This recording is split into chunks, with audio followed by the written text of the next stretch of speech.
Muy buenos días, amados hermanos. Por la gracia de nuestro buen Dios estamos despiertos este nuevo día. Vamos a orar. Padre, gracias damos por este día que nos regala, por su gran amor y misericordia con que usted siempre nos ha amado. Rogamos, Señor, que este día su bondad sea sobre toda su iglesia, sobre los enfermos, sobre los necesitados. Y especialmente, Señor, en aquellos que claman hacia usted, pidiendo restauración y fortaleza.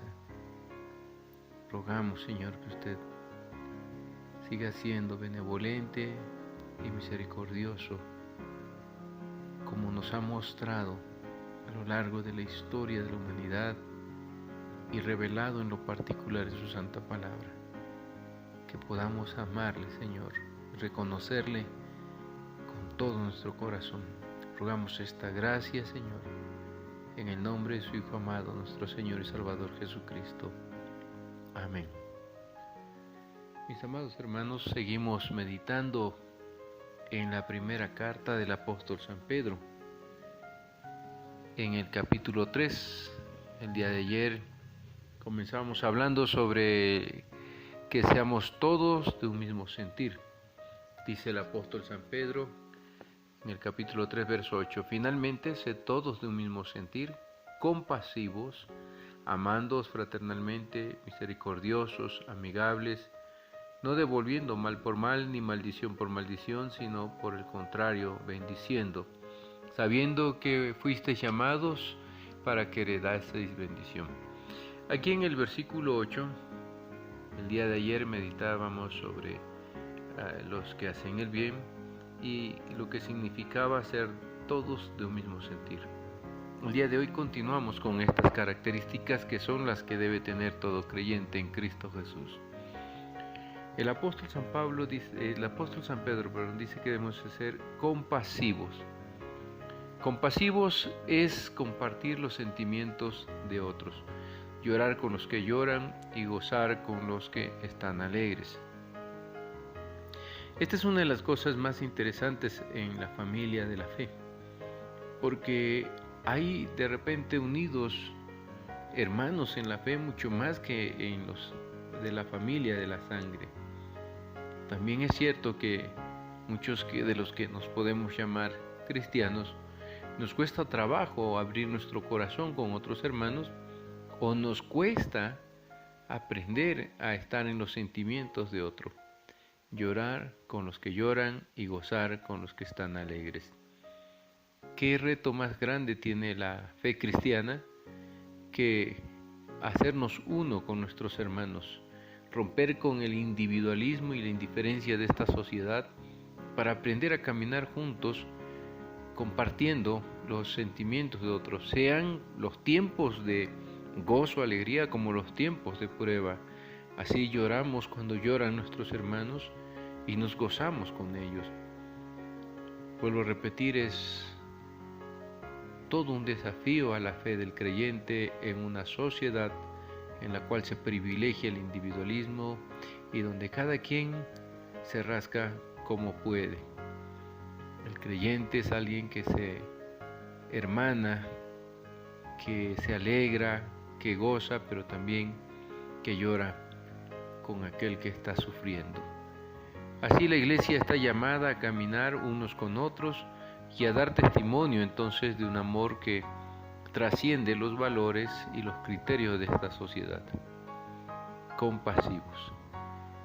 Luego el apóstol San Pedro pasa a dice, amándoos fraternalmente. El amor debe ser entonces un amor fraterno. Y ese amor fraterno es el que reconoce lo mucho que los creyentes tienen en común. Tenemos un mismo Padre Celestial, somos de una misma familia, estamos unidos por un Espíritu, que es el Espíritu Santo, pertenecemos a un solo cuerpo y por lo tanto deseamos estar juntos. Nos perdonamos los unos a los otros y tratamos de animarnos y edificarnos mutuamente, como dice la palabra de Dios. Aquí, mis hermanos, este amor fraterno nos lleva a reconocernos como parte de un solo cuerpo, a desear estar en comunión unos con otros.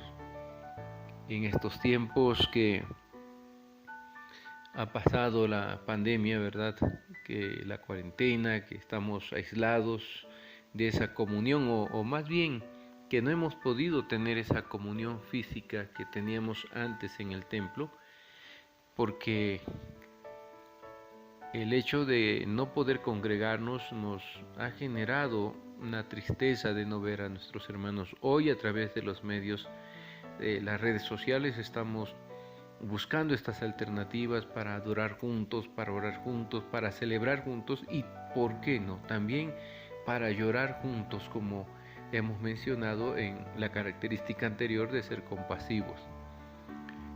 Hoy con las hermanas de la femenil en nuestra reunión reconocíamos la necesidad de escucharnos, la necesidad de celebrarnos, la necesidad de orar unos por otros, entendiéndonos como una familia. Y de verdad el gran deseo que hay en el corazón de muchos de poder congregarnos ya, de celebrar juntos como lo hacíamos antes. Pero yo creo que el aprendizaje que nos deja esta pandemia hasta este momento es que tendríamos que romper con todo individualismo y con toda indiferencia, porque el amor fraterno nos hace reconocernos como miembros de una sola familia con muchas cosas en común que deben hacer que nosotros nos sintamos muy unidos y muy necesitados o interdependientes unos de otros por causa de tener un mismo Padre, de ser de una misma familia, de estar bautizados con el mismo Espíritu, de tener la misma esperanza y de pertenecer al mismo cuerpo. Mis hermanos, que así pueda celebrarse cuando volvamos, donde no demos espacio, ¿verdad?, a esa indiferencia y apatía, porque ¿para qué volver a reunirnos si regresaremos con actitudes que no son las que la Escritura nos pide? Mirando estas características, usted debe de ir haciendo su análisis y su reflexión, para que en el momento cuando usted pueda volver a la casa de Dios, venga con una mentalidad nueva, con un corazón renovado, con un deseo sincero de aprender a caminar de manera compasiva y en amor fraterno con sus hermanos.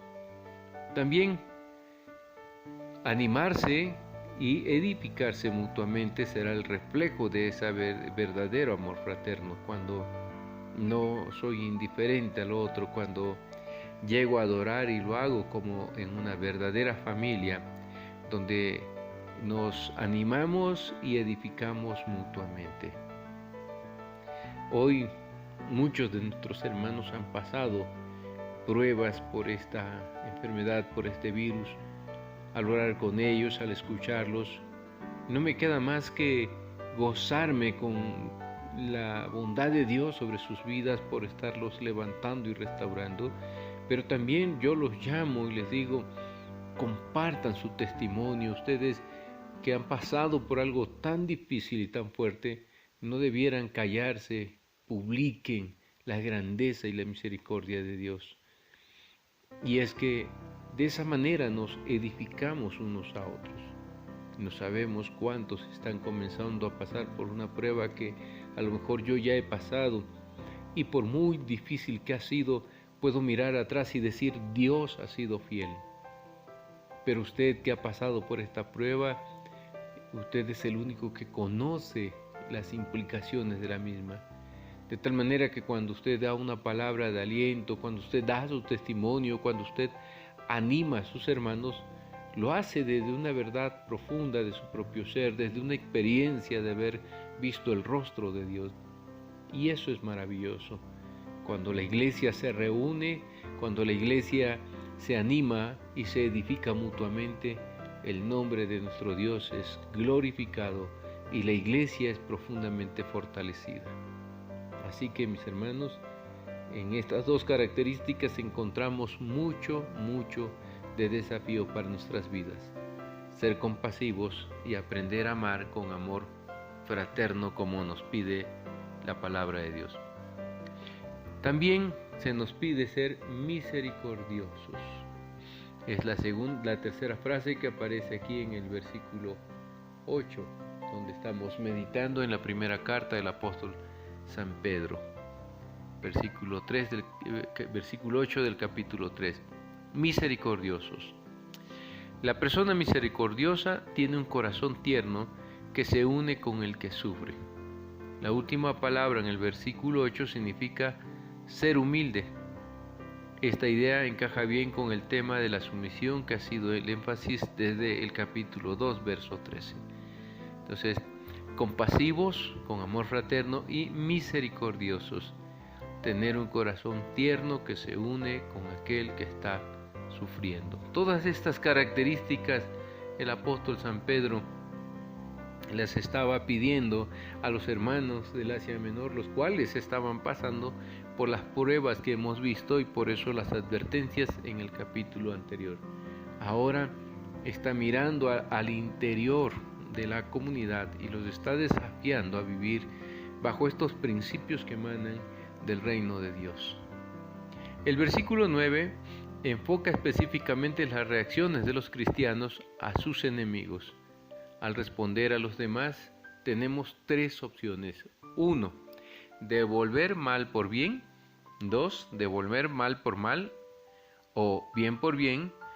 Y 3. Devolver el bien por el mal. Repito una vez más. Devolver mal por bien, devolver mal por mal o bien por bien, devolver el bien por el mal.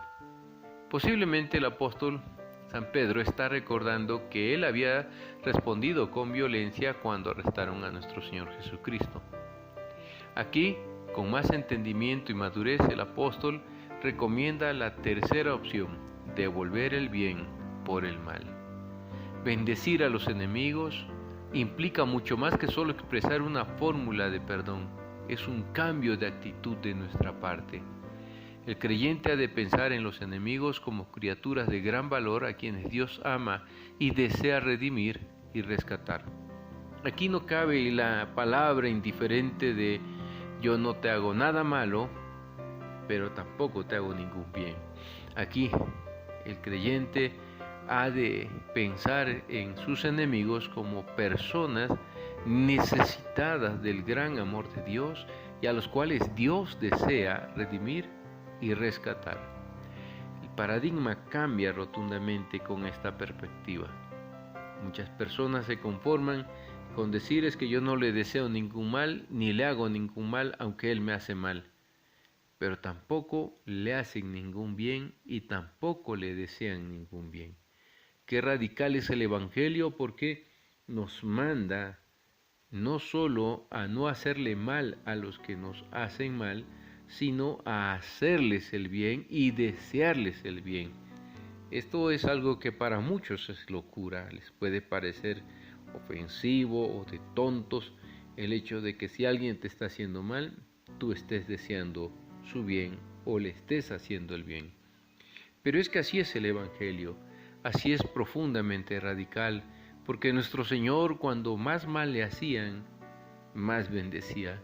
Y aun cuando traspasaron sus manos con esos clavos y sus pies en la cruz del Calvario, las expresiones, una de las 7 palabras en la cruz del Calvario fue, Padre, perdónalos porque no saben lo que hacen. En realidad, nuestro Señor es el ejemplo máximo de lo que estamos hablando.